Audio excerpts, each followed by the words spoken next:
On termine notre émission avec Fenêtre sur l'emploi. On parle des compagnons du Tour de France. Vous connaissez cette institution, cette vieille institution de ces compagnons, le compagnonnage, les chefs-d'œuvre qui sont l'aboutissement final de tout un long parcours. Je pense notamment à l'ébénisterie et la menuiserie au bâtiment. Et on en parle avec Étienne Guéret. Bonjour Étienne, ravi de vous accueillir. Référent formation des compagnons du Tour de France.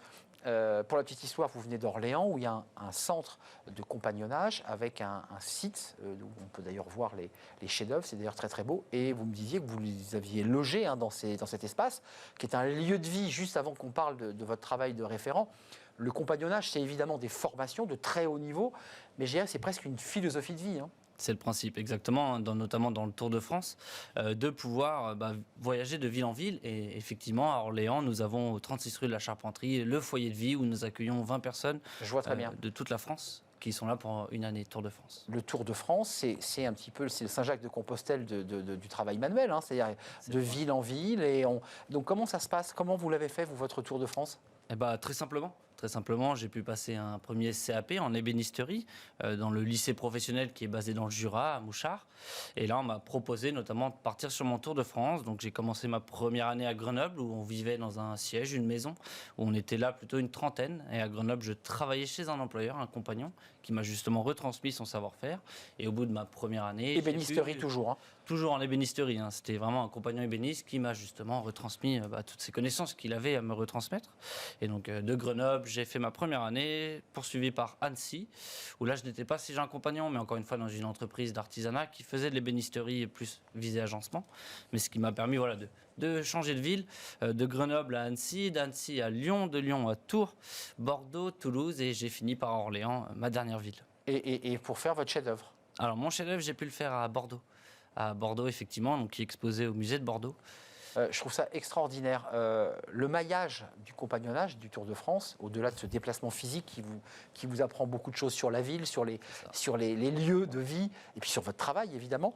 Juste pour faire un peu de benchmark, le diplôme que vous avez en compagnonnage de Tour de France, j'ai le sentiment qu'il est plus dense, supérieur en termes de technicité. Je me trompe ou pas? C'est là où, à la fédération compagnonique, donc chez les compagnons, on essaie un maximum de tirer au-delà des référentiels, des certifications, des diplômes. Un CAP, c'est un CAP.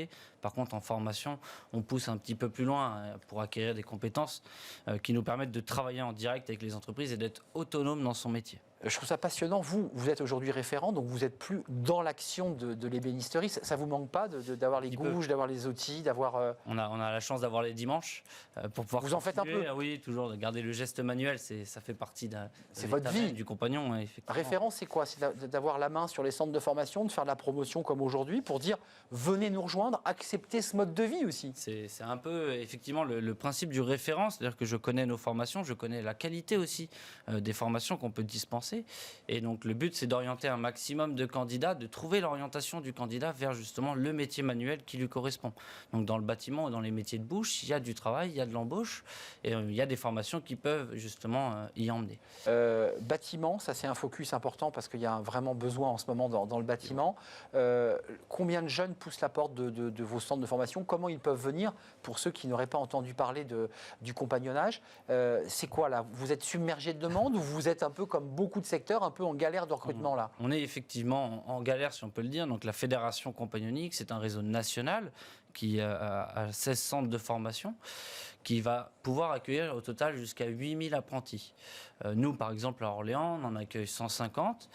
Aujourd'hui, sur les 150 qu'on peut accueillir, qu'on voudrait accueillir, on a rencontré une centaine de candidats. Donc, il manque encore 50 places possibles. La rentrée, c'est en septembre. Il y a des places. Moi, je parle en connaissance du centre de formation d'Orléans, mais je sais que les... Quel secteur, Orléans? Ébénisterie, bâtiment, voilà, c'est quoi dans tous les métiers du bâtiment, on a peu de métiers de bouche, mais principalement les métiers du bâtiment, comme les maçons, les couvreurs. On peut parler aussi notamment d'électriciens, de frigoristes, des carreleurs. On a énormément de besoins aussi dans les métiers de carreleurs. La menuiserie se porte bien. C'est vrai que les métiers du bois sont... voyons, mais la charpente a aussi d'énormes besoins. C'est vrai qu'en construction, en règle générale, il y a des besoins. Mais quand même, quand vous citez ces métiers et qu'on les distingue, l'ébénisterie, la marqueterie, la menuiserie, mais tous les autres que vous avez cités en partie sont des métiers assez pénibles. Il faut les revaloriser aussi peut-être. C'est vrai, il y a peut-être une revalorisation, surtout que la pénibilité s'efface petit à petit. On a quand même des engins de levage, on n'est jamais seul. Aujourd'hui, les sacs, par exemple, de ciment ne sont plus de 50 kg, mais de 25. Il y a quand même des choses qui ont été faites pour enlever cette pénibilité. Alors ça reste des métiers physiques, certes, mais dans un cadre réel, possible. Vous êtes venu là sur ce plateau nous dire, des places sont ouvertes pour ceux qui ont envie de se consacrer à un métier manuel, mais il y a quand même derrière de ce que vous nous avez décrit de votre propre parcours, un parcours de vie qui est passionnant aussi dans le compagnonnage. C'est pas entre guillemets un CFA où on rentre le soir chez ses parents, où ça apporte pas grand-chose, hormis la formation du CFA. Là, il y a quand même un apprentissage humain, presque philosophique. C'est même essentiel. Aujourd'hui, apprendre un métier, c'est essentiel, apprendre de ses mains, mais il y a tout le volet humain qui est essentiel. Aujourd'hui, la plupart de nos formateurs sont compagnons, qui ont donc pu réaliser un Tour de France, qui ont une connaissance assez large de ce que c'est que l'être humain en soi. Et le but, c'est de l'accompagner, certes, dans l'apprentissage de son métier, mais dans l'éducation en elle-même aussi, au volet métier. Là, concrètement, vous disiez Orléans et pour le reste de la France, il y a combien de postes, enfin de formations à pourvoir? Parce que vous évoquez 50 places encore possibles. Ça veut dire quand vous dites 50 places, il va partir ensuite faire son Tour de France, la personne dont vous parlez. C'est une possibilité. Mais il n'est pas obligé. Non, on ne souhaite pas forcer quiconque à suivre un parcours bien. Il peut rester à Orléans s'il le souhaite, bien sûr, par exemple. Bien sûr, on peut proposer un premier CAP, puis ensuite monter en compétence sur des brevets professionnels, des BTS, continuer sur des volets un peu plus techniques. Mais c'est aussi des choses qui sont possibles sur le Tour de France. Alors il faut en avoir la possibilité, voyager de ville en ville. Moi, par exemple, j'ai fait 6 années de Tour de France. C'est pas voué à tout le monde ne le veut pas. Vous avez 27 ans, c'est ça? C'est ça. Donc vous avez, là, vous avez démarré à 20 ans en fait. Un peu plus jeune. Ça fait quelques années maintenant que je suis au centre de formation. À 17 ans, vous êtes parti, quoi. C'est ça, exactement. 17 ans, et à 23 ans, vous avez fini votre Tour de France. Vous avez un bon calcul. J'essaie de faire le maximum en calcul. 50 places à Orléans. Merci d'être, entre autres, allé sur le site des compagnons du Tour de France. Peut-être un métier correspondra à vos désirs et peut-être que Étienne Guéret pourra répondre à vos questions. Merci Étienne, référent formation, les compagnons du Tour de France. Je sentais que vous avez rajouté quelque chose. Merci à vous. Merci à vous. Surtout de pouvoir aller sur nos sites, effectivement, qui permettent l'orientation au plus simple de la fédération compagnonique. Merci d'être venu nous faire partager votre parcours de vie aussi. C'est la fin de notre émission, on est très en retard. Merci à toute l'équipe, merci à Kylian à la réalisation, merci à Thibaut pour le son et Héloïse qui l'accompagnait. Merci à Fanny Griesmer et merci à Lily, évidemment. Merci à toute l'équipe, merci à vous. Je serai là demain. Bye bye.